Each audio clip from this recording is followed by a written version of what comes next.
what we have been doing here is basically commenting and sharing some quotes of the book.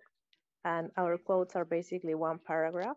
And some of the chapters are very short, and we've been reading almost entire chapters. Um, Robert has always been here, or he was here the first two sessions. I thought he was gonna be here. Maybe he will. But if you have way to contact him, tell him that I'm waiting for him. Willie has also been here, and a couple more people that come and go. But this is what we are. So now we are in chapters 7, 8, 9, and 10, which I was saying when I got disconnected, I felt were very, very striking, very vivid, very. I don't know. I don't have an adjective, but it's like the one of the most interesting parts of the story, and a lot happens, and I have a lot of feelings when everything happens. It's not like at the beginning with the I know Linda, I never know how to pronounce it. It's nice and like it's awesome, and then things happen and oh Melkor, I'm sorry, Melkor, and oh wow. But now no, there's this story and there's this Feanor, and I don't know why everybody hates him. I don't hate him. I mean, I don't think he's a bad guy. I really don't.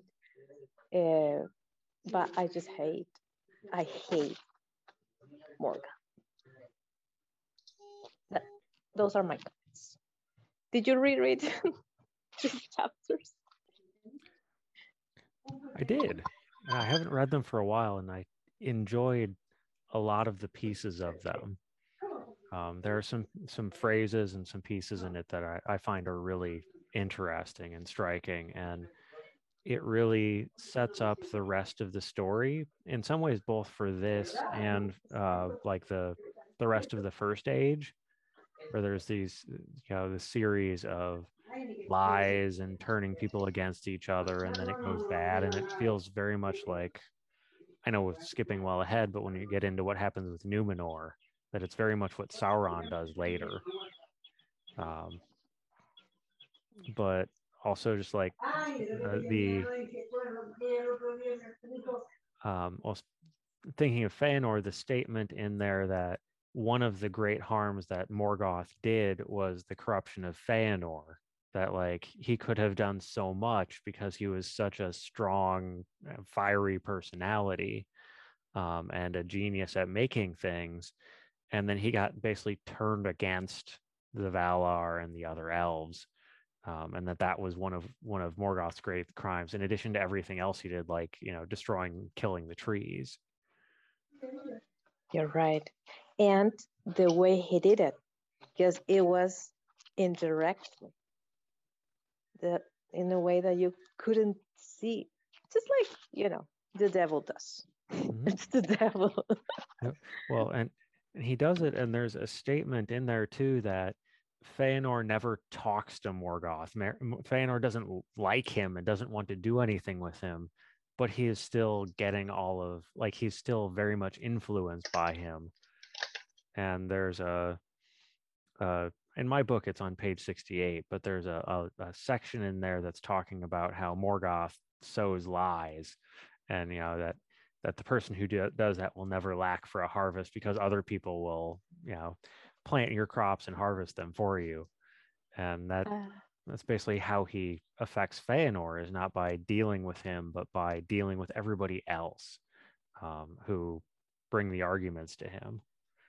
Unfortunately, it sounds like a lot of the kind of news and misinformation that's going around in America right now.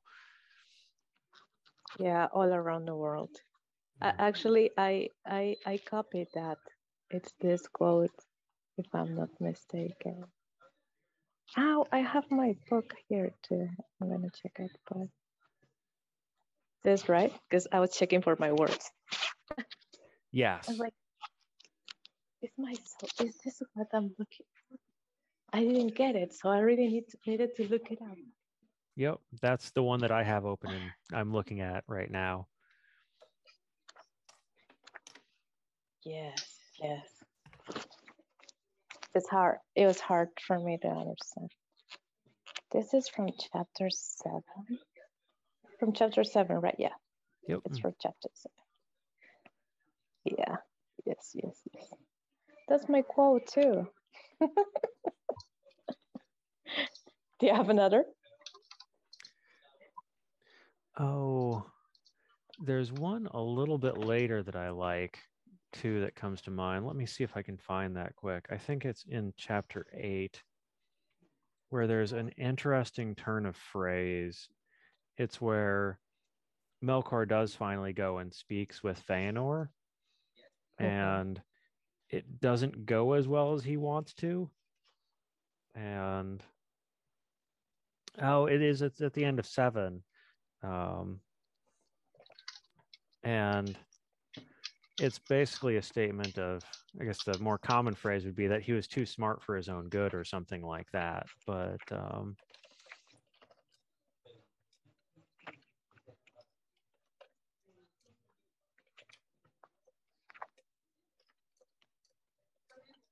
oh yeah, I know what you mean. And I think I also took a picture of it. there you go, that one.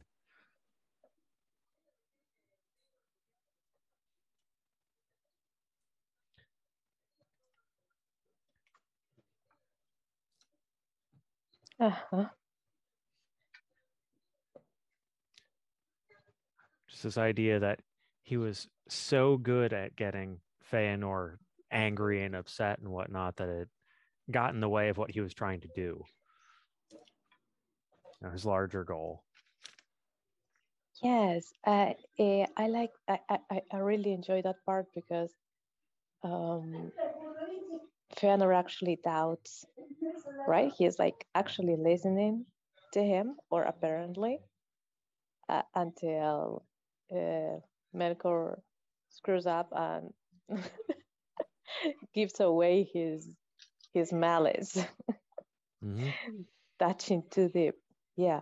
Yeah. Yeah. That it is. Yes, Yep. Well, and the another thing, like immediately before that, what turns out to be kind of funny is that Melkor is saying, hey, your Silmarils are not safe here from the Valar, which is entirely true, except that he's the one who's going to break in and take them later. Yeah, I hate that. Mm-hmm. And he's a master of twisting the words, isn't he? And what I wrote down that my feelings on the entire chapter, like all over the chapter, he's sowing the lies, and I get this, bitter stomach cramps because of each lie. And it's like, oh, why are you doing this? I mean, they're well done and they look like the truth. So that's the problem. Mm-hmm. Are you team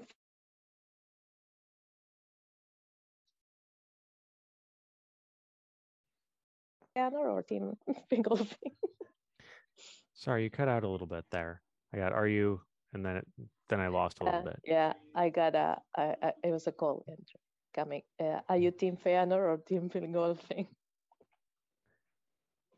not sure I have a side in it. I would say Fingolfin is probably in the better position. And it's hard to like Feanor when he burns all the ships. I still like him. Well, we haven't arrived there yet, but it is true that in some parts, Feanor is described, like arrogant and proud, but I think there are a lot more instances in which he's praised, and I think the too little attention is given to this fire that he has. I mean, you have to respect him. It's Fëanor. And well, he was mistaken, but aren't we all? Okay, give me a second. It was my aunt asking if I had arrived. Okay.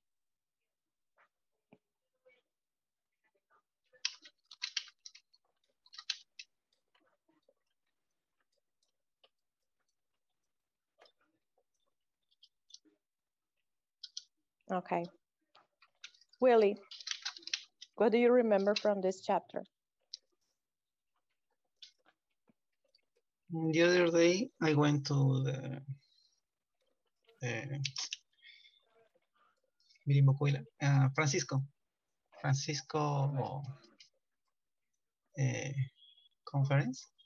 Yeah. It was about the Amazon. No. It was about Crystal Library. Yeah. No, bookstore. About villains, right? Yes. What did they say? And he saw me in the public, in the audience. Started to talk about Fëanor and Fingolfin. And he said that he admired Fingolfin because Fëanor came to him and put his sword in his neck. His neck? I don't remember well. I think on his chest. His chest? Yeah, okay. He Francisco thought that it was a good thing. It was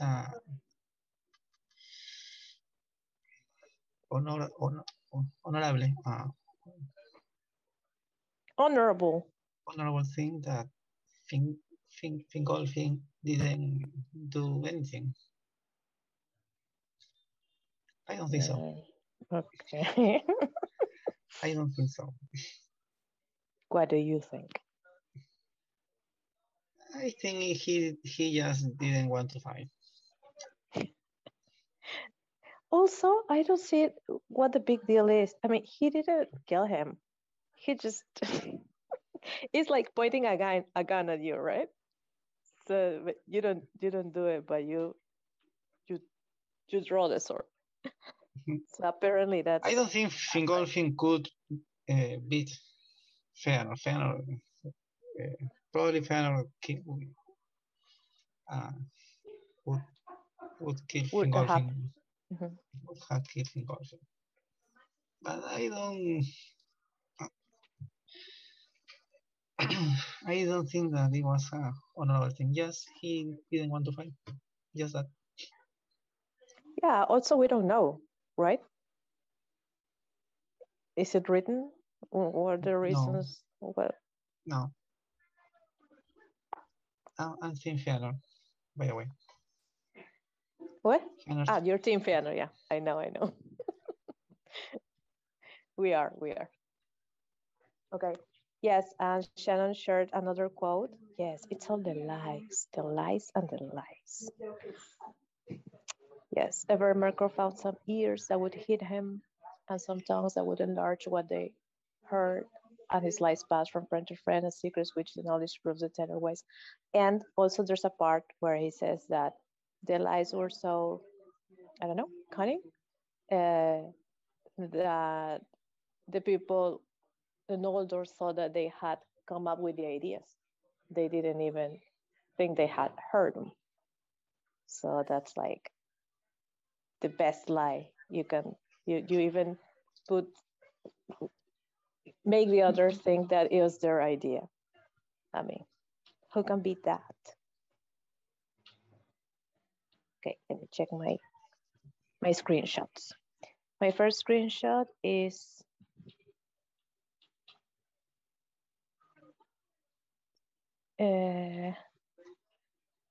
this. Thus, ere the Valar were aware, the peace of Valinor was poisoned. The Noldor began to murmur against them, and many became filled with pride. forgetting how much of what they had and knew came to them in gift from the valor. First burned the new flame of desire for freedom and wider realms in Are the you eager sharing? heart of Fëanor. Are you sharing? No. Or... No, I'm not. I'm just reading. Ah. But I can share.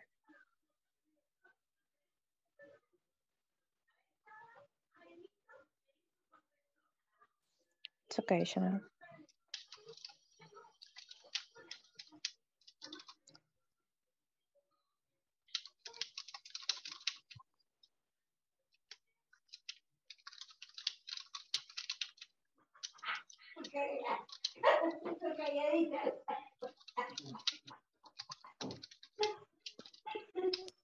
I'm sharing my screen. Yes. This is what I'm reading. Thus, ere the Valar were aware, the peace of Valinor was poisoned. So the peace was poisoned with the lies. The Noldor began to murmur against them, and many became filled with pride, forgetting how much of what they had and knew came to them in gift from the Valar. First burned the new flame of desire for freedom and wider realms in the eager heart of Fëanor, and Melkor laughed in his secrecy, for to that mark his lies had been addressed, hating Fëanor above all and lusting ever for the Silmarils. Okay, that part.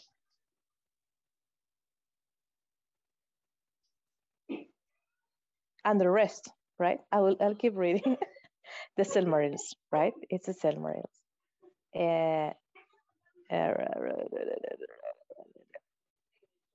But these he had not suffered to approach, for though at great feasts Fëanor would ward them, placing on his brow, I don't know. At other times they were guarded close, locked in deep chambers in his hoard interior, for Fëanor began to love the Silmarils with a greedy love, and grudged the sight of them to all, save to his father and his 7 sons.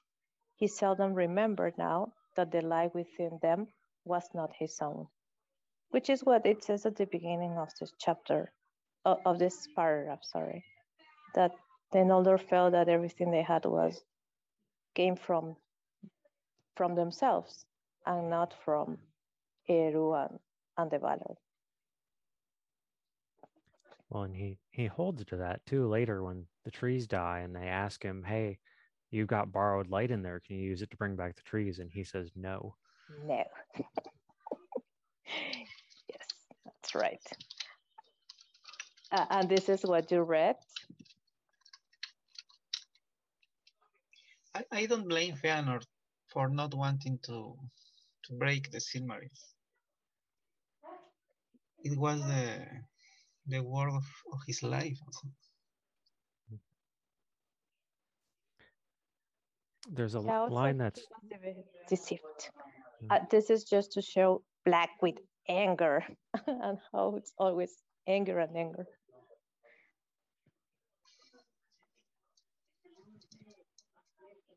Okay. Sorry, you were saying, Shannon? Oh, so I'm currently reading The Two Towers to my youngest, or he's reading a bunch of it and I'm reading some to him. So he's 7. And so there was a line that we just read today that stuck with me from when I've read that before.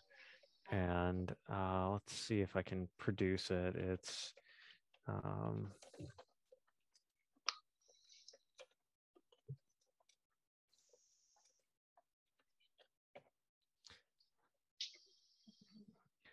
right, and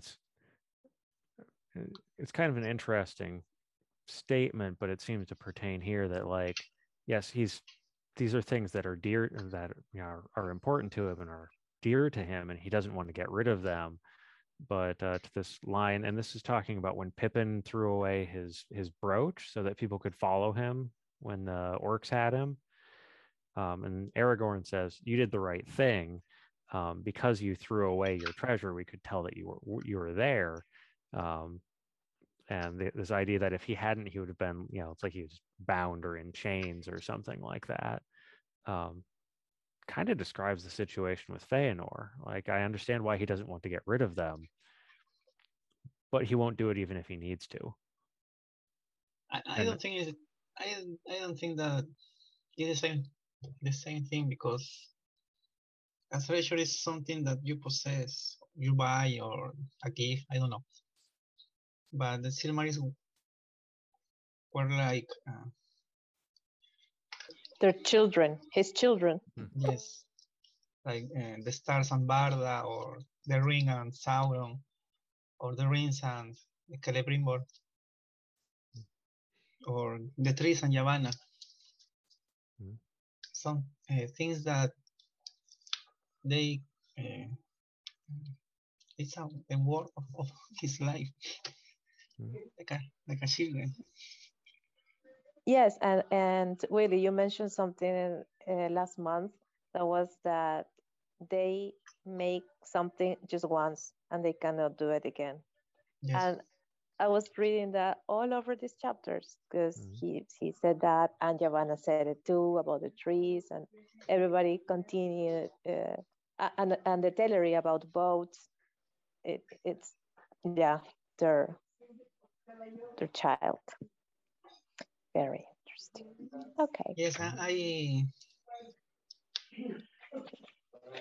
a few times people tell me that why the Teleri didn't give their chips. There was just chips, because just like you said, it's like the world of his life. They But couldn't make them again. Before that, there is the darkening of Valinor, another interesting chapter, of which I might say I have my notes. And my notes, I also made lists of new words.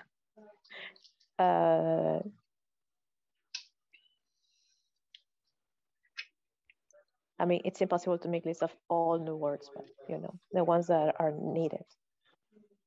Okay, from chapter 8, I didn't make too many notes actually, but I just got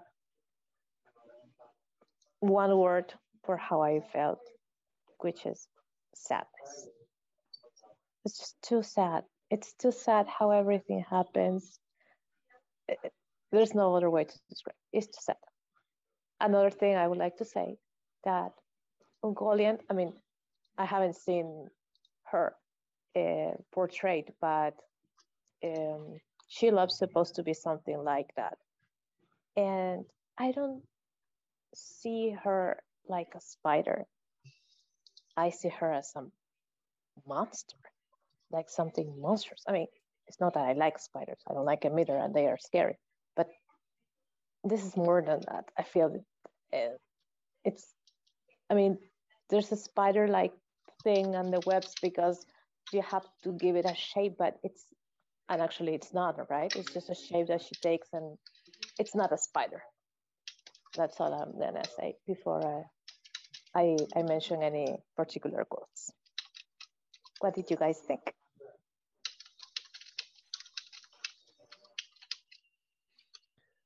Well, I'll throw out a little bit of a slow thought, just thinking about the one-of-a-kind thing, that Feanor himself is a bit like that, because his mother basically burns out, or however it's depicted, like she gets used up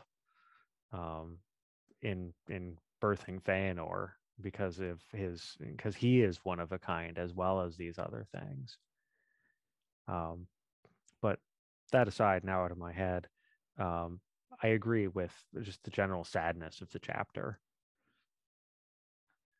Right? It's kind of the end of when everything is good. It is.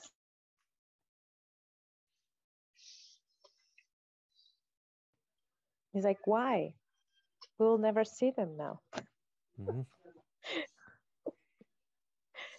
We will never see the trees now. Mm-hmm. Yeah.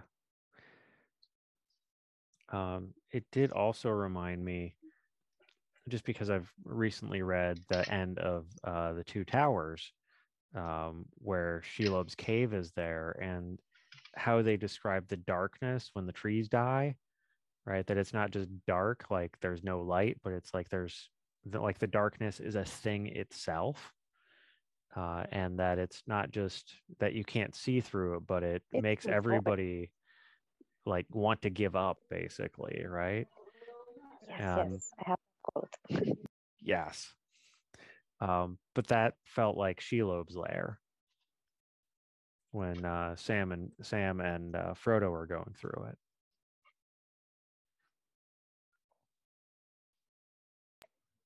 Which is beautiful in the book,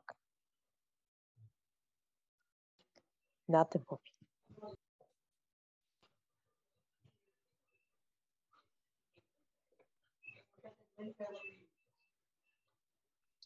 In what chapter is it that, is it here then that Fëanor draws his sword against his brother?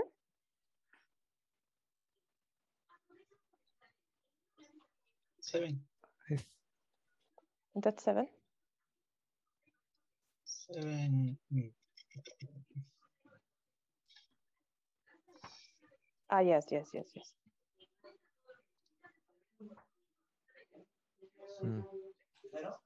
Because I was just reading that Fingolfin said, half brother, full brother in heart will I be. That part is in 8, right? Because there's a the celebration and they kind of make up right before the trees die. That's it. Yeah, yes. And that was very interesting. And I don't, well, about Fingue, right? I'd say that you would think that he would stay with Fingolfin, but he doesn't. He goes with Fëanor. Why does he do that? And then why doesn't he come? I mean, why does he love so much Fëanor? Because of the fire? Cool. I listen to you. Fingue. Because it's his father. But he's also Fingolfin's father. Yeah, well. And he's a good one. Yeah. Yeah, but Fëanor is Fëanor. Yeah, they talk about him even when when Fëanor is young as being his father's favorite, though. I think after his mother dies, they talk about how his father spends like his time and his thought on Fëanor and keeps doing so even after he has a new wife and new children. That Fëanor still remains kind of his favorite. Oh, I don't remember that. Well, there you have it.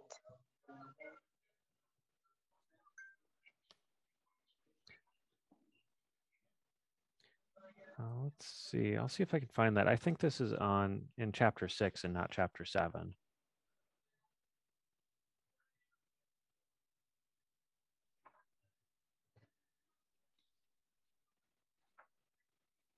When Fëanor said, wait, I can't find that.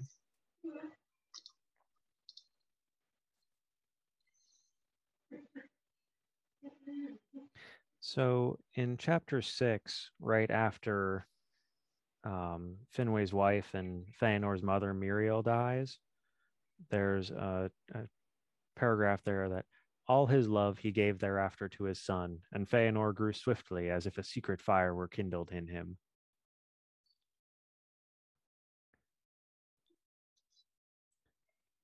And I think there's some follow-up bit about that, about his father loving him, but especially that first line on there that he gave him all his love. Yeah, it's very powerful.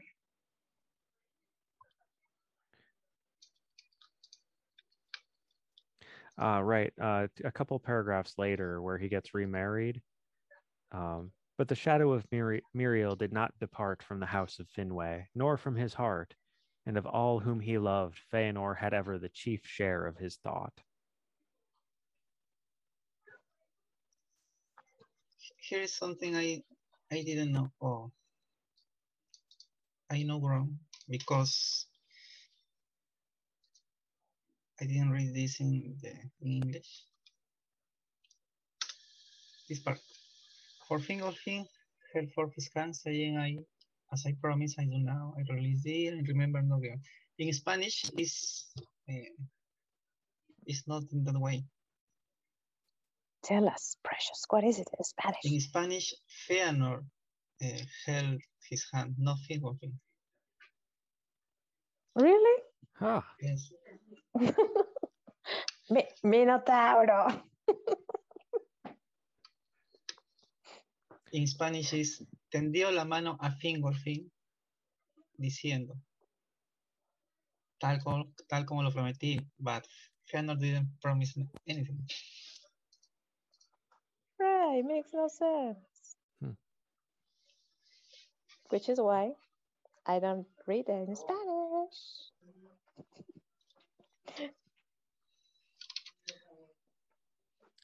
Unbelievable. And after that, there is my favorite quote in this chapter. Okay.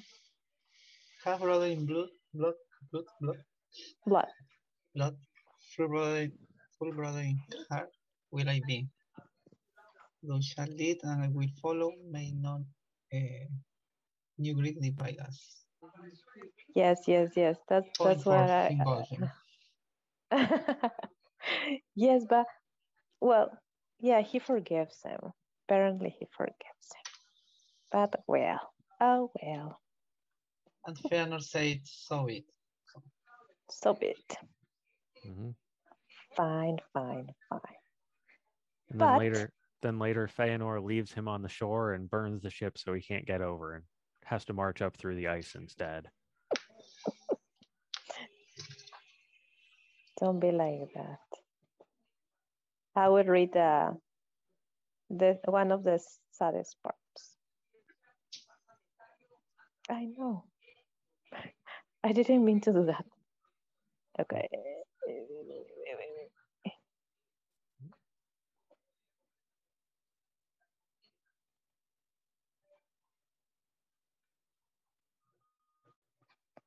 And with his black spear, he smote each tree to its core, wounded them deep, and their sap poured forth as it were their blood, and was spilled upon the ground.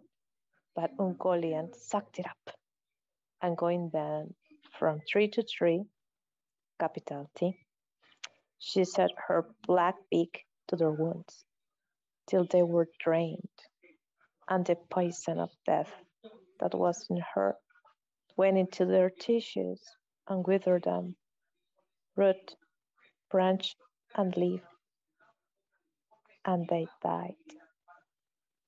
And still she thirsted, and going to the wells of Barda, she drank them dry. But Ungoliant belched forth black vapors as she drank, and swelled to a shape so vast and hideous that Melkor was afraid. I like that part.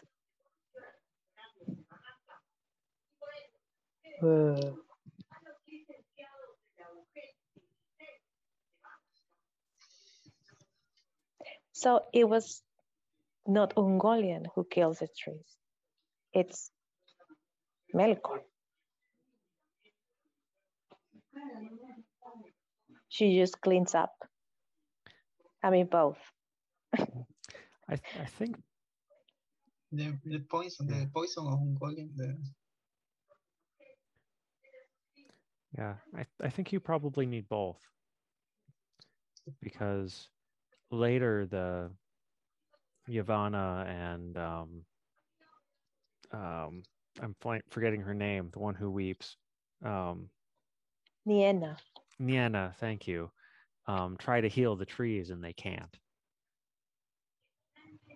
And I wonder if they would have been able to do that without all the poison. Yeah, I don't know. Mm-hmm. Now, I was reading the almost at the end of that chapter, and I was reading from a PDF, and I think, I don't know what's in your book, Shannon. Here where it says, mm, of the deeds that they much is told in the Aldudeni. What is that? Isn't it Aluindele? No, And I think Aldudeni.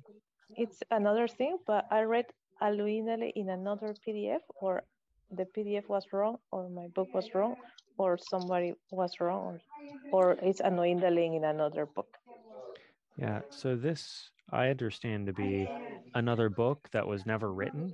This is just a book within the book, or the name of a book, or that the elves would have had. That was the story of the death of the trees. We don't have it. No, I don't believe it's anything that exists. What? Aldudeni? Aldudeni? Yes. Yep.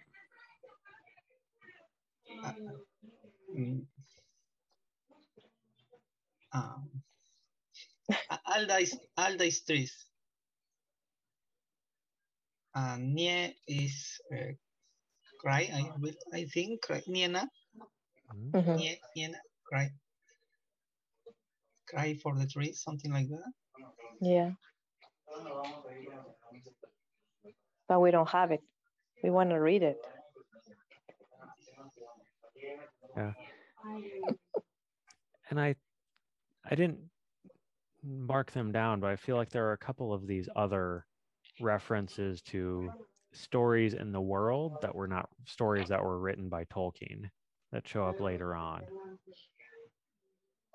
Oh, maybe. Maybe this is what I read in the PDF. That it actually says I know in.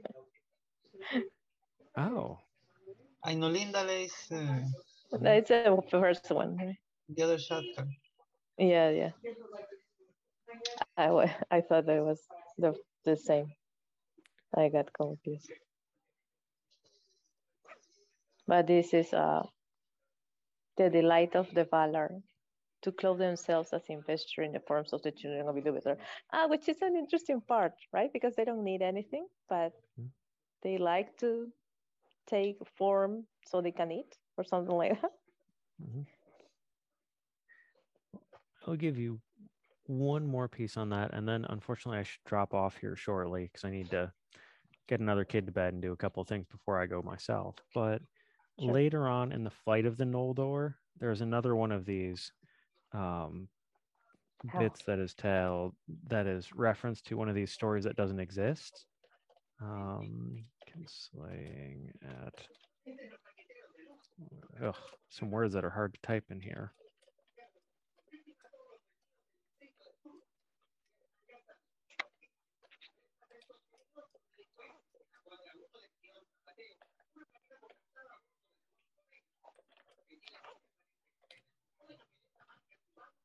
Yes. I don't promise that to be free of typos, but just another of the examples of, another song or a book that's mentioned, presumably that the elves would have had, but to my knowledge isn't written anywhere.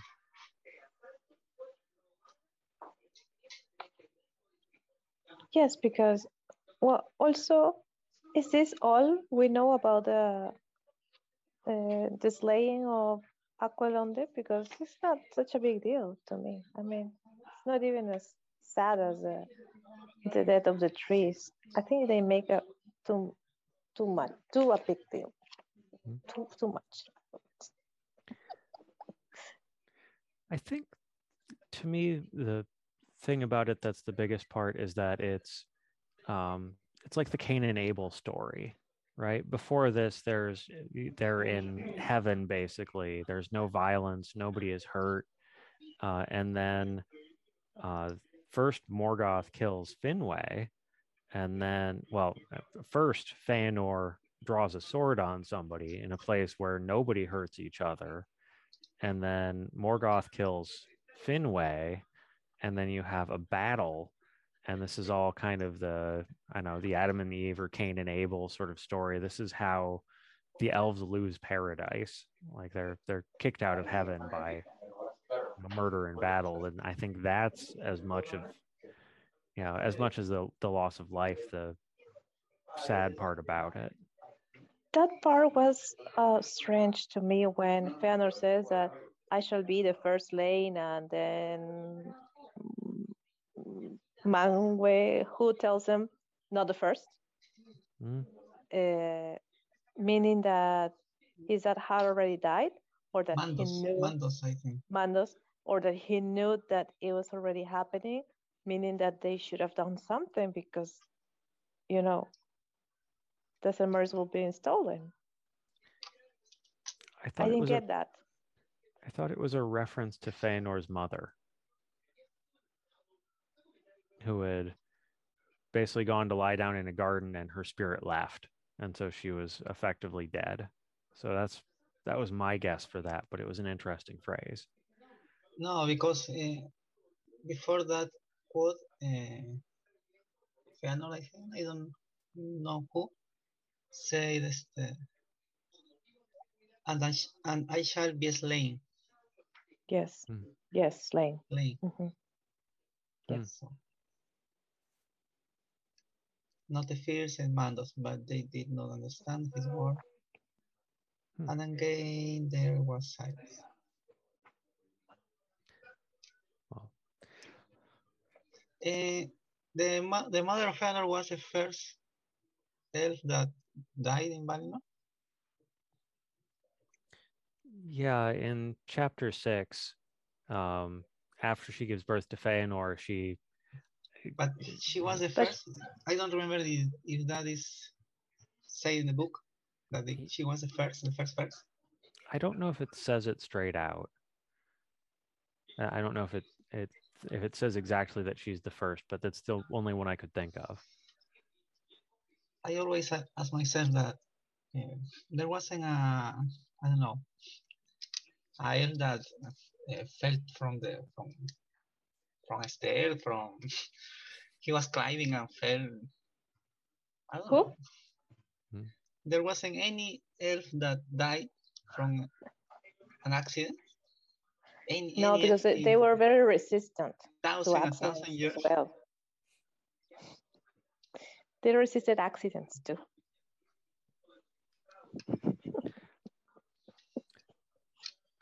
Well, unfortunately, I need to go, but it's been nice to be able to join you and good talking with you. Thank you very much for coming. You're always welcome. Okay, Willy. You want to see my new words? In the first quote that Shannon, no, you, but he that sows lies in the end shall not lack. Blah, blah, blah, blah. It's very difficult. I didn't understand. It's very difficult. I have it here. That is why I have it here. Chapter 7. So Sung-Hee sounds like Korean. Sung-Hee. What? Sung-Hee, what are you talking about? But he that sows lies in the end shall not lack of a harvest. And soon he may rest from toil. Sung-Hee is separate? Sí, separate. And soon, this is the Korean. Okay. And soon he may rest from toil, indeed, while others reap and sow his stead. So sow is what you do to the land, right? To sow a seed. Mm-hmm. And when you sow, then you harvest. But here it says that the harvest happens when he rests from toil. Toil meaning effort, and the others reap meaning harvest, and so he said. So others will gain something out of, and not the person who sown the lie. I mean, it's not easy. I don't get it. I should. It sounds like that paragraph sounds like the Bible. Something. Yeah. Written Yes. in the Bible. I will check the recording and listen to what Shannon said. And then we have another word, for example, hallowed, that I don't know, I think I've seen it, but I never remember, meaning make sacred, right? Hallowed so in the Santa María, Madre de Dios, santificado sea tu nombre. Hallowed be thy name. Yes. Yeah, that's right. Hallowed be thy name.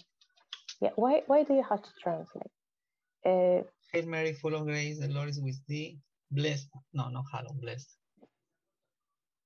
No, it's our Father who art in heaven. Hallowed be thy name. Mm-hmm. Yes, you make sacred, you make saint.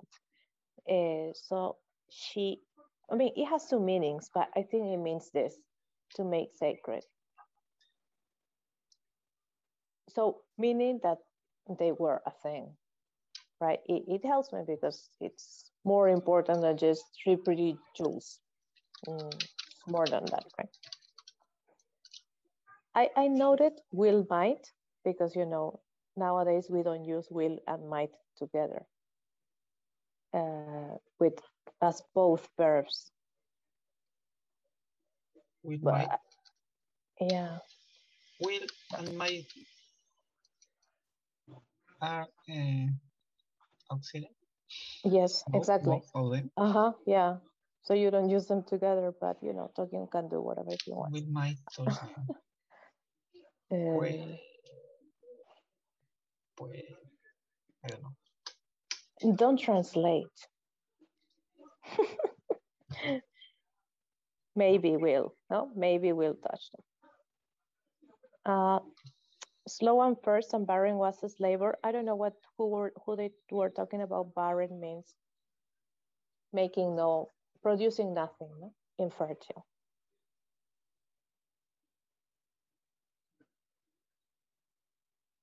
Strife, I don't remember, but I have it on my dictionary. What is strife?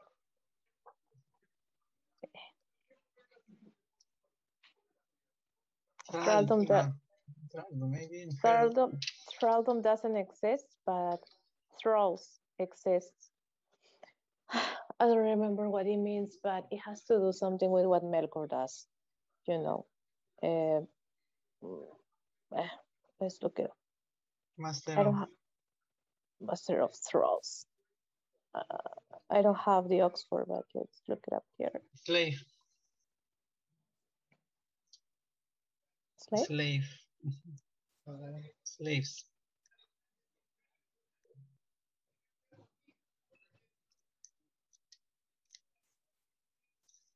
Yes.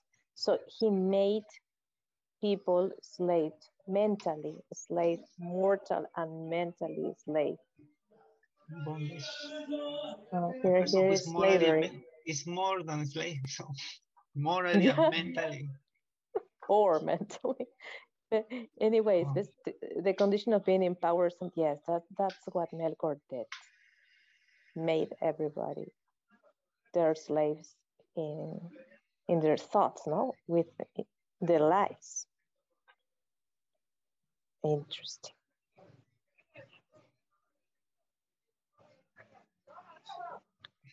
And then has, but it was Old English for they have to, no? They have to, or you have to, something like that. What was fairness punishment to live Tyrion? I know, this is my question for the Kahoot. To live Valinor, to live Amon, to live Arwen. No, spoiler, my Kahoot. To leave Valinor. Did you do the other Kahoots? What? Did you play the other Kahoot? Yes. Both? Yes. How did you like it? The second? No, because I failed to fly from Tramels of the Valor. What's Tramels? I don't know. That's why we have our best friend, the dictionary. A trammel. Usually tramels. Tramels. Ah, yes, like the slavering. You see, a hindrance, the impediment to free action. Like they didn't allow the Noldor to be free. In theory, of course. Like a lock. Something that lock. An impediment to free action, yes. What is the example? Would deliver the order from trial. No. Flight from the trammels of the Valar. That's what Feanor said. No, we have to fly from the trammels of the Valar. Like the Valar are slavering them. The Valars don't let them be free or something. No.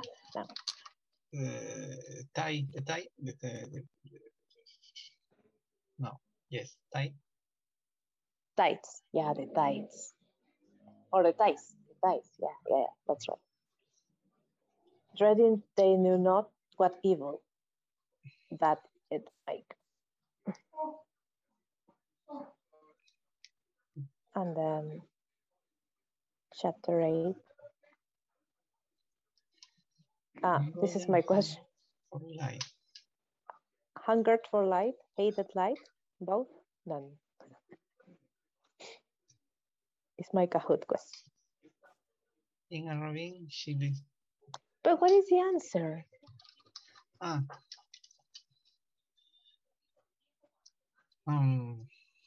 Both. Yes. I think. What is ravine? Ravine. A ravine is like a valley. She lives. Where Golden live. Yeah. It's where you live now. No, you live in Chorrillos, no? Yeah. No, I it's live in a. Where you live I now. live on a cliff. Not ravine, but I will have to Google image ravine because I don't understand. But ravine isn't. Don't translate. I forbid you. What was the question? An arrest. What was the verb? In a ravine, she lived.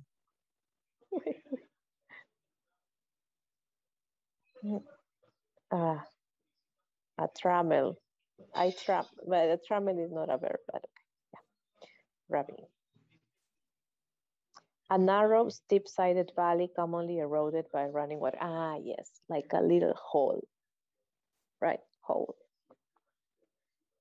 But very profound. Like the green post. No, but because the green coast. But the green coast is a cliff. Did you see the movie? The movie. I don't remember the name. The movie of the Second World War, where there are a lot of movies of the Second World War. Where the British soldiers escape from a beach escape from where you usually hide for for, you know, before you're going to fire your arms. That's more like a ravine, I think. Ravioli. Like this. A valley, but very narrow and deep. But I don't see the sea. What sea? There's no sea.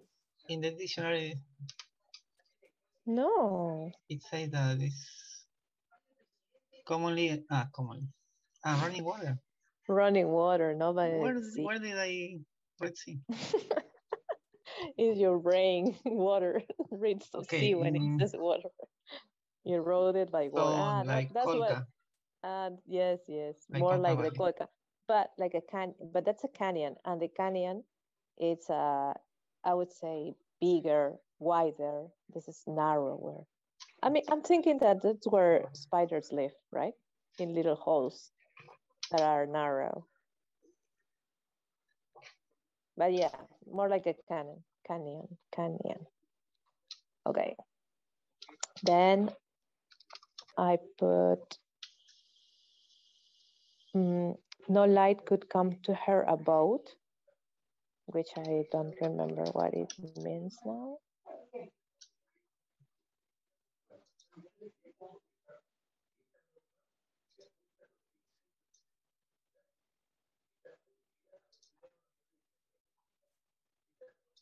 Oh, to her house. To her place. Your abode. Are you in your abode right now? Yes. I am not. Stay. Sorry. Could come You're right. An staying a place. An extended stay in a place. Sojourner. I didn't know that. Interesting. Where you're staying. And finally, jutting rocks. Jutting meaning like pointed or something like that. Protruding or something like that.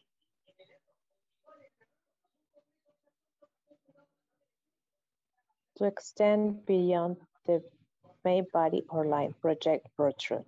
Yes. Jutting rocks.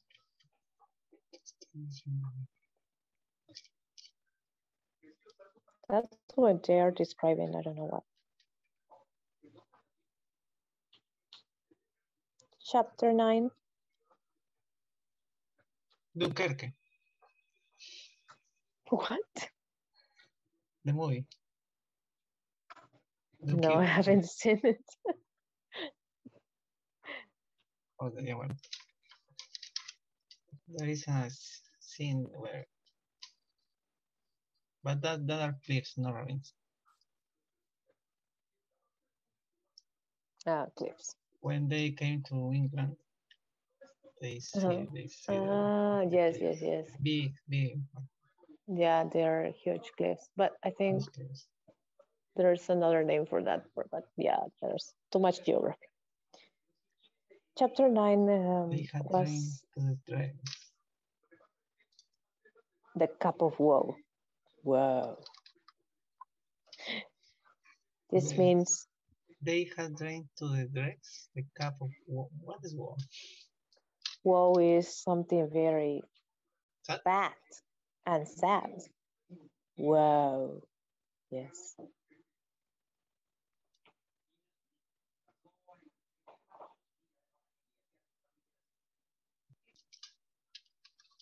Grievous distress, affliction, or trouble.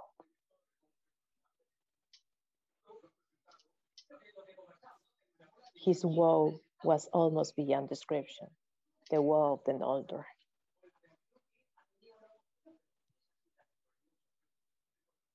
Nice word. And this is the next is the word I put on Tolkien likes to use words that are more they are like inside in the dictionary. Exclamation of another word.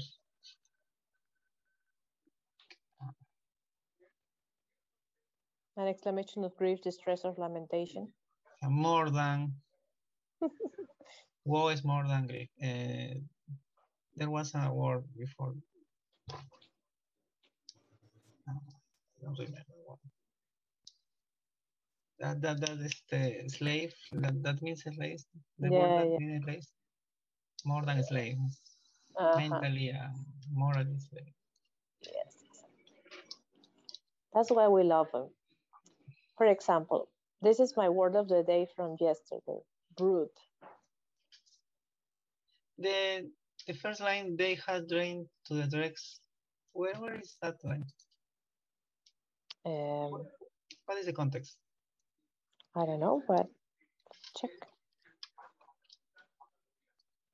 The no. Then many voices were lifted in lamentation, and it seemed to those that mourned that they had drained to the dregs the cup of wood that Maker had filled from them. Oh yes, they were mourning for the trees, right? That they had. Is that it? Yes.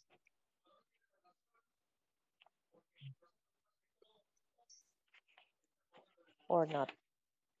Yeah, yes.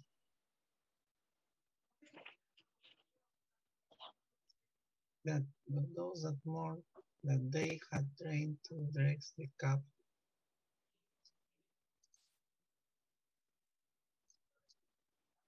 Dregs is like desagüe, something like that.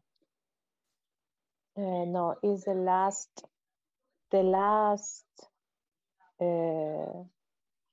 drops of something. Literary.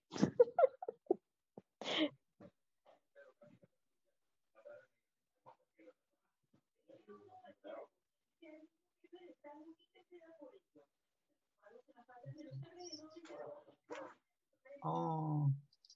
The last drops. The remains. The last dregs. Woe of the cup of woe. They had drained to the dregs. Oh my goodness. The cup of woe. It's like you cried all of your tears until the end, something like that. It's beautiful. It's an expression, drain the dregs.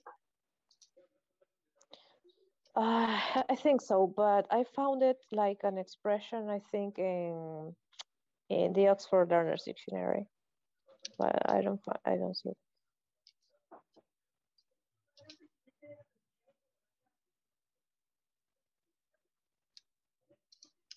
Okay.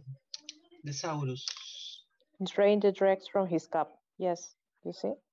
In Learners, the example is colon drain the dregs from his cup. You drain the dregs. That is a collocation, right? To drain the dregs from your cup.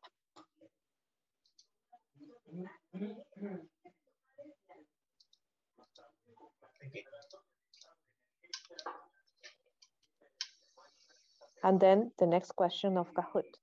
The first elder slain in Aman was, I already told you. We already talked about it. Was Finwë. Ocean, Kuro. Ay, Kuri? Kuro. Kuru? Ay, oops. Okay. Kuro. Wait. No, yes, Kuru. Kuro Finwë. Yeah, Kuru. Fingolfin Feanor. I will put it in. I will correct it in my Kahoot.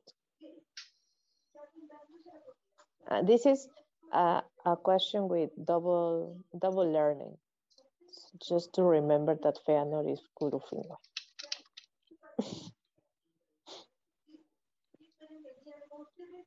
You're missing the I don't know how to say in English. Diéresis. What am I? Yeah, but there's no diéresis here. So what I do is this. I know it's a diéresis. Why? Also, I don't have it in this keyboard, but I put it correctly. Yeah. The careless works of his hands. Okay, I didn't finish this. Are you looking it up?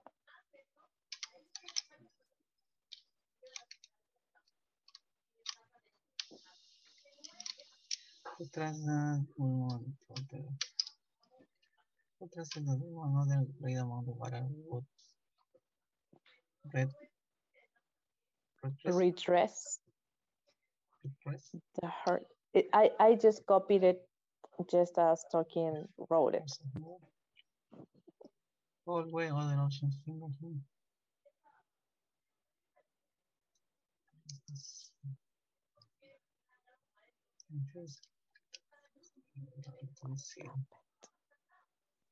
Why did this appear? I don't know.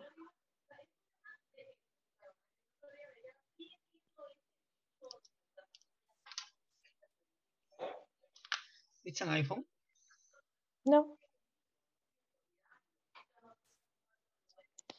Then we had 500 loiterers cast many of the Noldor into the seal.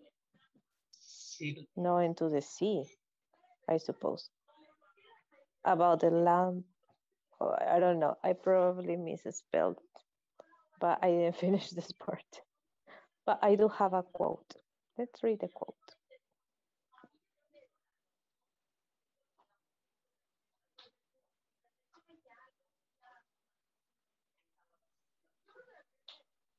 The flight of the Nord.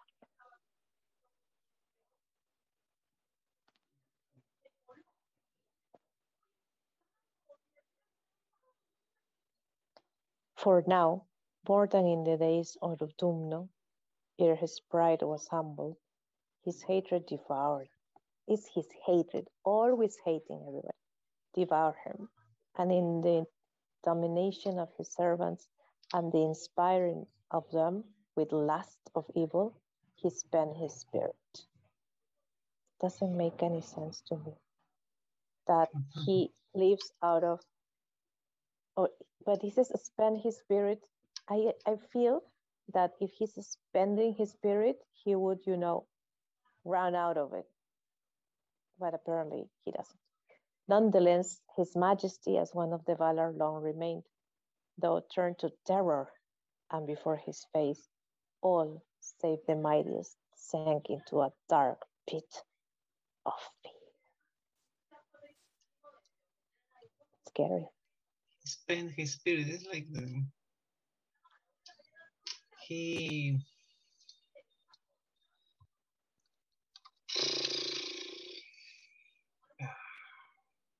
Spend his spirit. If you spend something, repartir. I don't know how to say English. Partir. Repartir. I don't translate. No. Give parts of his power to other beings. Okay. You see, Other when you speak in English, I understand you. Yeah, makes sense. Spirit. Makes sense, yeah. Like shared. His power. Gave a little bit of his malice to the others. How awful. Why is he so bad?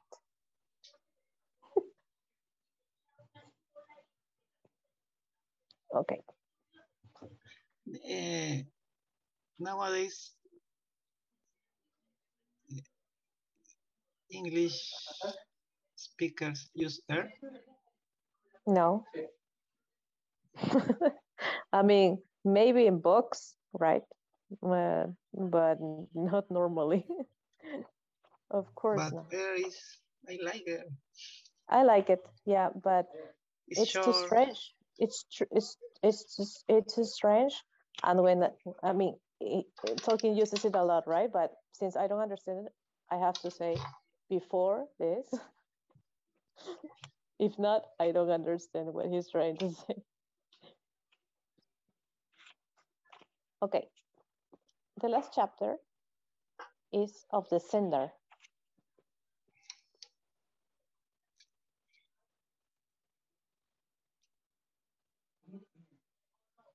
I have it here because I didn't take pictures.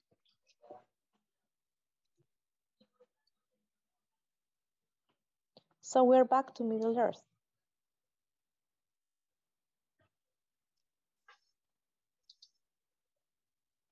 Although we didn't, in chapter 9, we also didn't talk about the flight of the Noldor. But okay, they flew, they left everybody. What do you think about Finarfin? No, up to now, I can clearly identify Feanor and Fingolfin. Don't ask for more. Finarfin is the little brother. The big brother. Oh the no, brother. 10%. Okay, what about Finarfin? What do you think about his I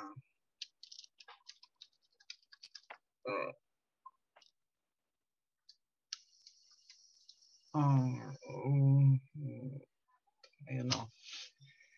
He came back to Valinor.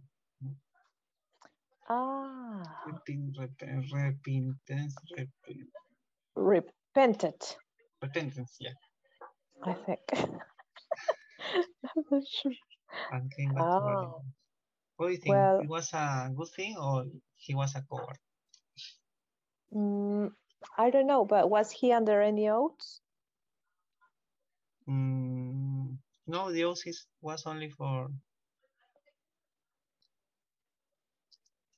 Fëanor people. I don't remember. Or every Noldor. For whoever saw it. Because remember in the previous chapter, when they say, Fingolfin, for example, says, yeah, no, I said I was going to go with you, so I swear, and no, whatever. And there it says that Galadriel swore no oath, but she went. But she didn't swear anything. I don't remember. So Finarfin is whose older son? Finwë, brother, Fëanor brother. Fëanor's brother. Fëanor's brother. The little brother.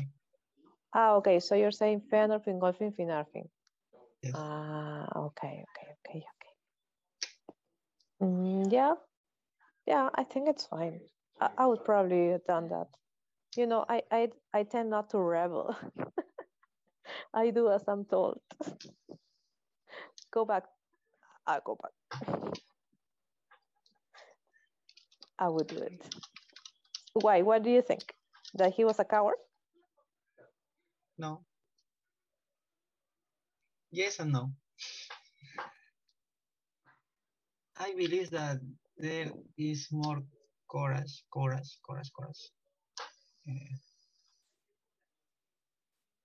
In that act that, for example, Fingolfin going to fight Melkor.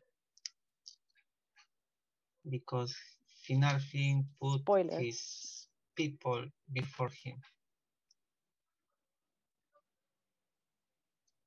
Yeah, but Fingolfin, no, he went to fight and died.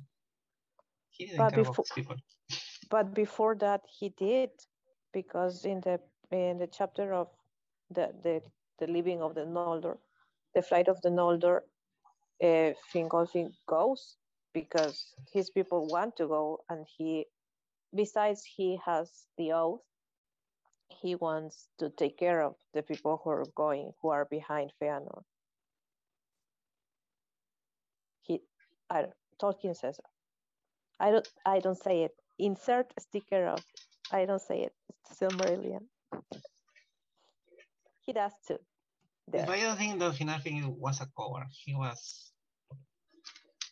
It takes a lot of. Wait. wait. Courage. Yeah. Courage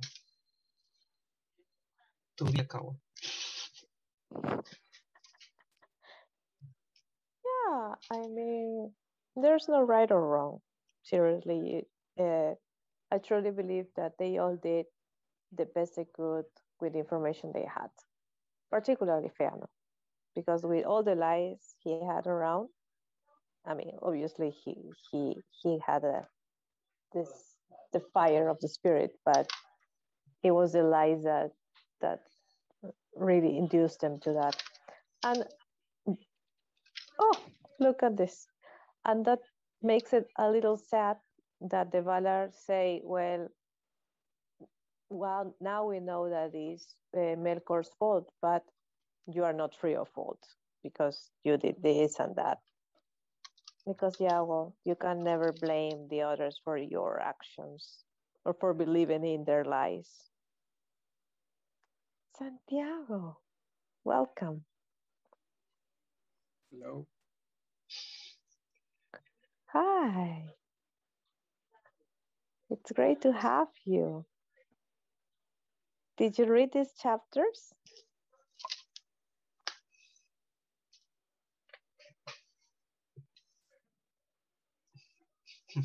Actually, I didn't. He's reading the Two Towers? The Two Towers. You were reading in Spanish now? Yes, I finished the Community of the Rings. Ah, I thought with the ends. Hmm? With the No. ends. No. So you're reading on your own, The Lord of Yeah. the Rings? By myself, yes. I finished the first book and now I don't remember where I. Gandalf is white now. With Aragorn and Gimli and Legolas, they are going to Edoras. Right. And the ends go to the last battle against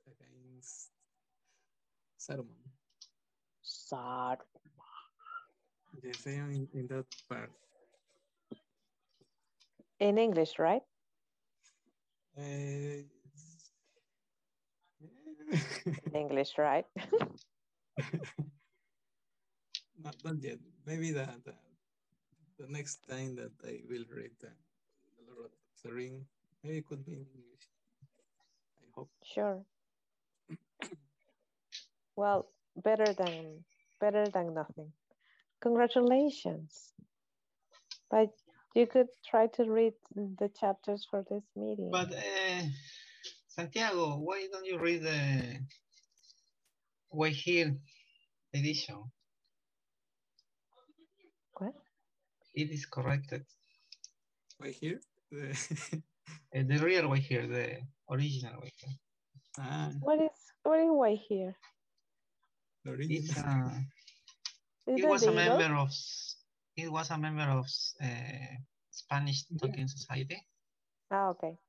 Yanni. It's Yanni, the best friend of No, Yanni, no. The real Way Here. The real one. The one that makes his translations, that he's making a translation that he finished the last year. Last year. Yeah, right. He finished and he shared wait. his translation.